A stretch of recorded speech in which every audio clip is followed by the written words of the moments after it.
Boa noite, a graça e a paz do nosso Senhor e Salvador Jesus Cristo. Estamos mais uma vez com o nosso panorama bíblico e é uma alegria ter você aqui conosco, compartilhando da palavra de Deus e dos princípios da verdade. Bom, o nosso panorama está no Antigo Testamento e eu gostaria de citar para vocês a divisão do Antigo Testamento. O Antigo Testamento é dividido entre o livro, primeira divisão Pentateuco, a segunda livros históricos, a terceira os livros poéticos e a quarta os livros proféticos. Os livros pentateucos são Gênesis, Êxodo, Levítico, Números e Deuteronômio.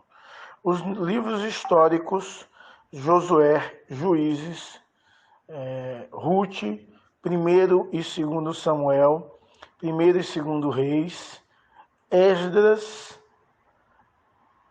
Neemias e Esther. A terceira divisão são os livros poéticos, e o primeiro livro poético é o livro de Jó, depois Salmos, Provérbios, Eclesiastes e Cantares. E a quarta e última divisão do Antigo Testamento são os livros proféticos. E os livros proféticos é dividido em duas partes: profetas maiores e profetas menores. Os profetas maiores, Isaías, Jeremias, Lamentações, Ezequiel e Daniel. Lamentações de Jeremias. Os profetas menores, Oséias, Joel, Amós, Obadias, Jonas, Miqueias, Naum, Abacuque, Sofonias, Ageu, Zacarias e Malaquias. Porém, os profetas viveram em dois períodos diferentes. A verdade, podemos dizer até que foi em três. Os profetas pré-exílicos, ou seja, antes do exílio da Babilônia. Então, esses profetas pré-exílicos, eles advertiram a respeito do julgamento de Israel e de Judá.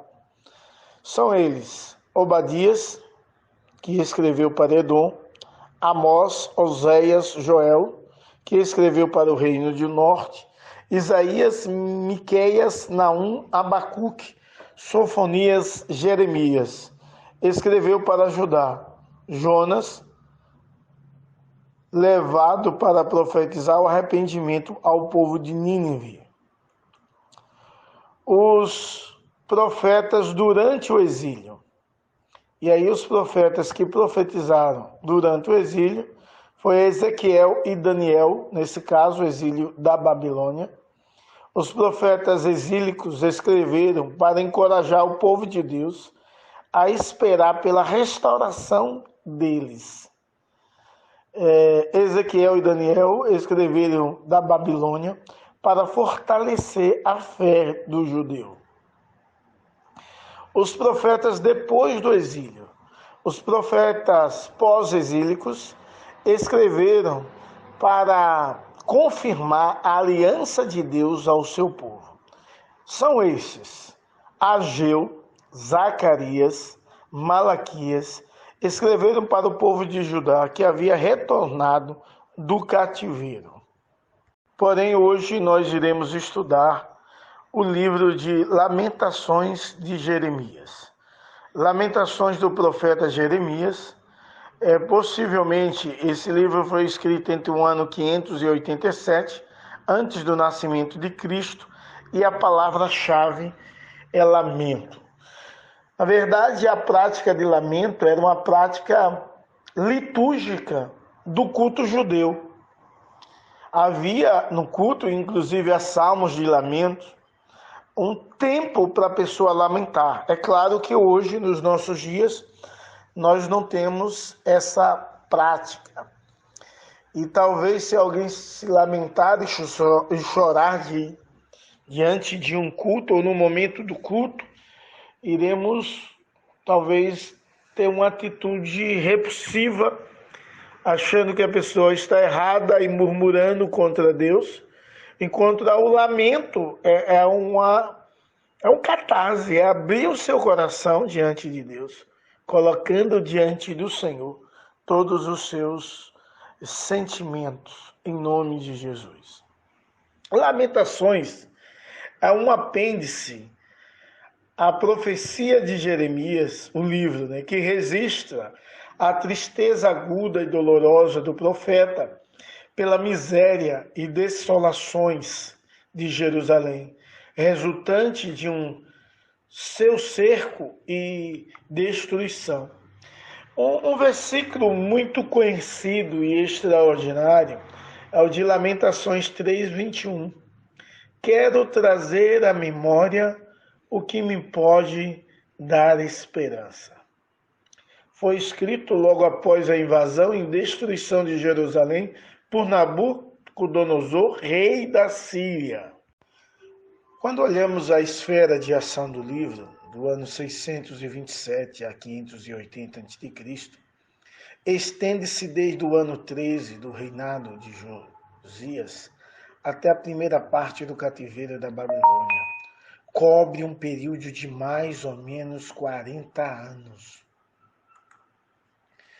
O objetivo principal do livro era ensinar o povo judeu a reconhecer a mão da justiça de Deus, que pela calamidade conduz o seu povo ao arrependimento. Lamentações foi adotado pelo povo judeu como um triste canto de arrependimento sincero.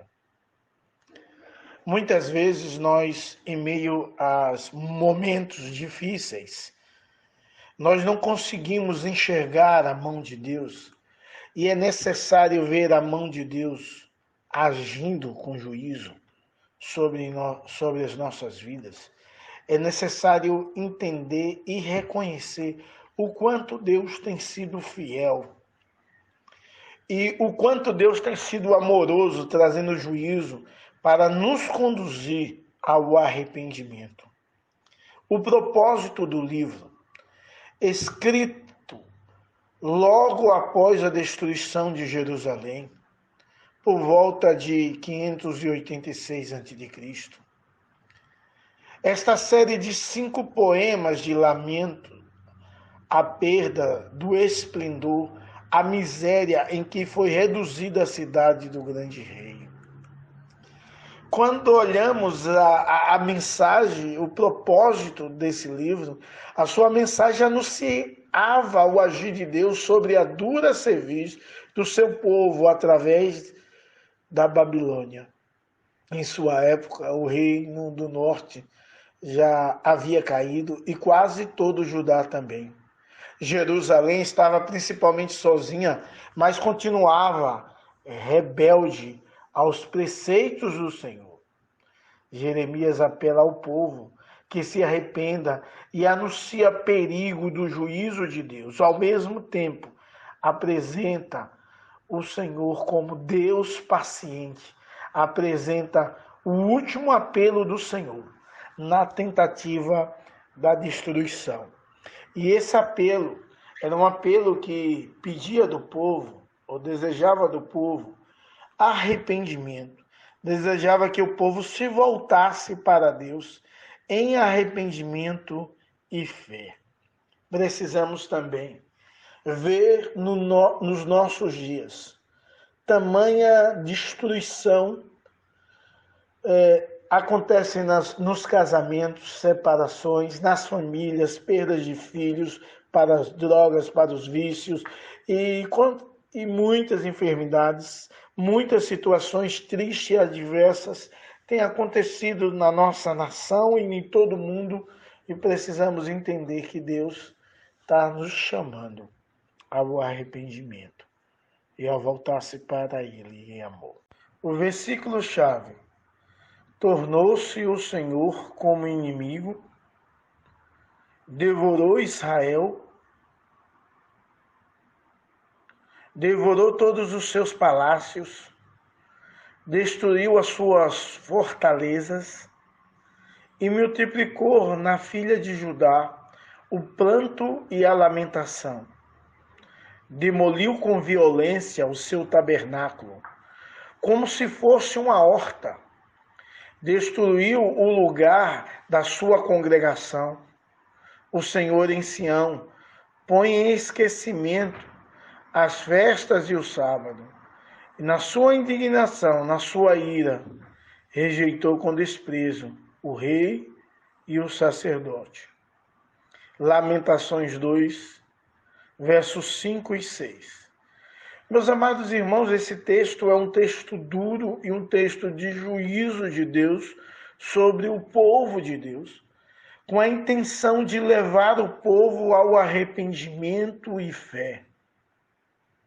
O nosso Deus continua falando através de situações, através da leitura da sua palavra, através da voz da consciência ou da constituição humana, através de pessoas e da natureza, com o propósito de levar o seu povo ao arrependimento. É claro que nós já falamos que o livro é composto de poemas. E a ideia de poemas no livro é uma ideia de metáforas para o entendimento do profeta Jeremias. O entendimento do que Deus iria fazer e de como Deus iria agir, para que pudesse Jeremias ter uma compreensão correta e ministrar a palavra de Deus de forma absoluta ao povo de Israel. O esboço do livro começa com o primeiro poema. O livro consiste em 5 poemas. Primeiro, a cidade representada como uma viúva que chora, capítulo 1. A destruição de Jerusalém. Como já solitária a cidade, outrora populosa, tornou-se como uma viúva, e que foi grande entre as nações. Chora e chora de noite as suas lágrimas e lhe correm pela face. Lamentações 1, verso 1 e 2. Ou seja, a destruição da cidade era tamanha e tamanho o desespero e o pranto que se tornava como se fosse uma viúva a chorar, a escorrer as lágrimas sobre a sua face.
O terceiro poema, a cidade representada pelo profeta que chora e lamenta ante Jeová, o juiz.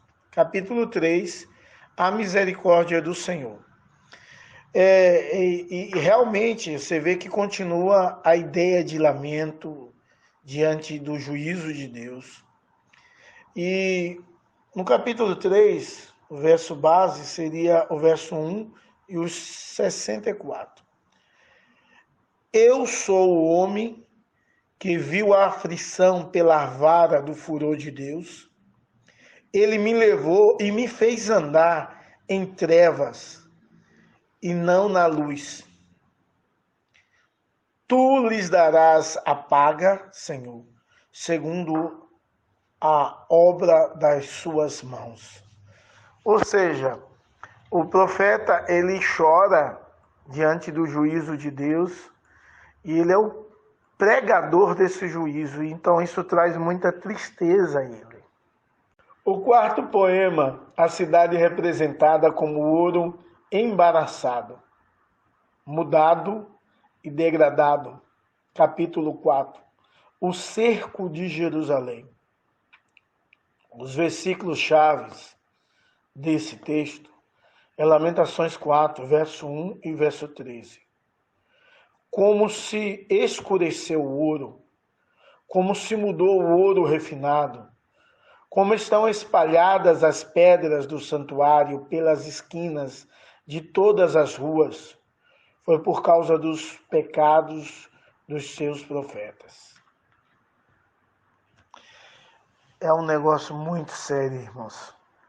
Tamanha situação de distanciamento de Deus, que inclusive os profetas que deveriam pregar a palavra de Deus, eles lutaram contra a pregação do próprio Jeremias, dizendo que era uma pregação falsa. E o juízo de Deus vem. O quinto poema, a cidade representada como um suplicante que roga ao Senhor. Capítulo 5. O pedido de restauração.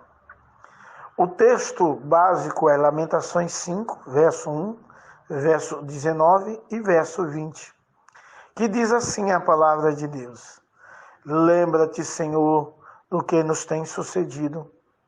Considera e olha para o nosso opróbrio. Tu, Senhor, reinas eternamente. O teu reino subsiste de geração em geração, porque te esquecerias de nós para sempre? Meus amados, há um pedido, há um apelo pela restauração de Deus. E a restauração com certeza virá, porque Deus é aquele que ouve a oração dos arrependidos. Lições do livro. Primeira lição. Há uma palavra do Senhor Jesus que alerta o seu povo. O mercenário que não é pastor, a quem não pertence as ovelhas, vê vir o lobo, abandona as ovelhas e foge. Então o lobo as arrebata e dispersa. João 10, verso 12. Estas palavras estão em sólida ligação com a experiência de Jerusalém, descrita em Lamentações 1, verso 2. Não tem quem a console entre todos os que a amavam. Os amigos, amelhalhados no mundo, na iniquidade, só estão por perto enquanto pode tirar algum proveito. Vindo a tormenta, nos abandonam. De fato, irmãos, há pessoas que fingem de amigos e de fato não são amigos. Só querem tirar proveito do povo de Deus. Mas não podemos contar com eles no momento de tribulação. A segunda lição, os teus profetas te anunciaram visões falsas e absurdas e não manifestaram a tua maldade para restaurarem a tua sorte. Que responsabilidade há de um pregador da palavra do Senhor? É seu dever manifestar a maldade do povo. É seu dever pregar contra o pecado. E isso com uma finalidade: restaurar vidas. Pregação que não acusa o pecado, que não manifesta a maldade humana, que só promete bens materiais. é pregação que não tem o selo do céu. Seja fiel. O dia do Senhor está próximo e que você não venha a ter que lamentar-se por uma pregação superficial e mundana. Terceira lição. Que nunca nos esqueçamos desta grande e maravilhosa verdade. A única razão de não sermos consumidos são as misericórdias do Senhor. Nada há em nós que possa nos atrair à sua bênção. Nada. Absolutamente nada. Por outro lado, em sua grande fidelidade, o Senhor renova as suas misericórdias para conosco a cada manhã. Grande é a sua fidelidade. E a quarta e última lição é que o pedido expresso em Lamentações 5:21 é de uma honestidade maravilhosa. Convertei-nos a ti, Senhor, e seremos convertidos. Ninguém tem como converter-se a si mesmo. A mudança do coração humano só pode ocorrer pela ação sobrenatural e soberana do Senhor. A nós cabe clamar e esperar. Afinal, Ele não lança fora aquele que o busca. Cristologia no livro. Neste livro, o profeta Jeremias, ao chorar a miséria de Jerusalém, identifica-se com o Senhor Jesus que 600 anos mais tarde iria chorar sobre a cidade considerada sua dureza de coração e todo o juízo que sofreria em função do seu pecado. Mateus 23, 37 e 38, o Senhor Jesus vai dizer: Jerusalém, Jerusalém, que mata os teus profetas e apedrejam os que te foram enviados. Quantas vezes quis eu reunir os teus filhos e vós não quisestes? Ainda quando olhamos a cristologia no livro de Lamentações, também os versos 14 e 30 do capítulo 3 apontam para o sofrimento do Messias. Foi feito objeto de escárnio. Dê a face ao que fere. Farta-se de afronta. O Senhor não rejeitará para sempre. Palavras de Jesus Cristo em Mateus 27, verso 27 a 31. E tecendo uma coroa de espinhos, puseram lá na cabeça. E cuspindo nele, tomaram um caniço e davam com ele na cabeça. Demonstra o sofrimento de Cristo, ou seja, a Cristo sendo apresentado no livro de Lamentações. É necessário que eu e você possamos abrir o nosso coração diante de Deus, reconhecendo os nossos pecados e, em nome de Jesus, se voltando para Deus em arrependimento e fé. Que Deus te abençoe. Espero que esse texto tenha falado poderosamente à sua vida e ao seu coração, em nome de Jesus e para a glória do Senhor.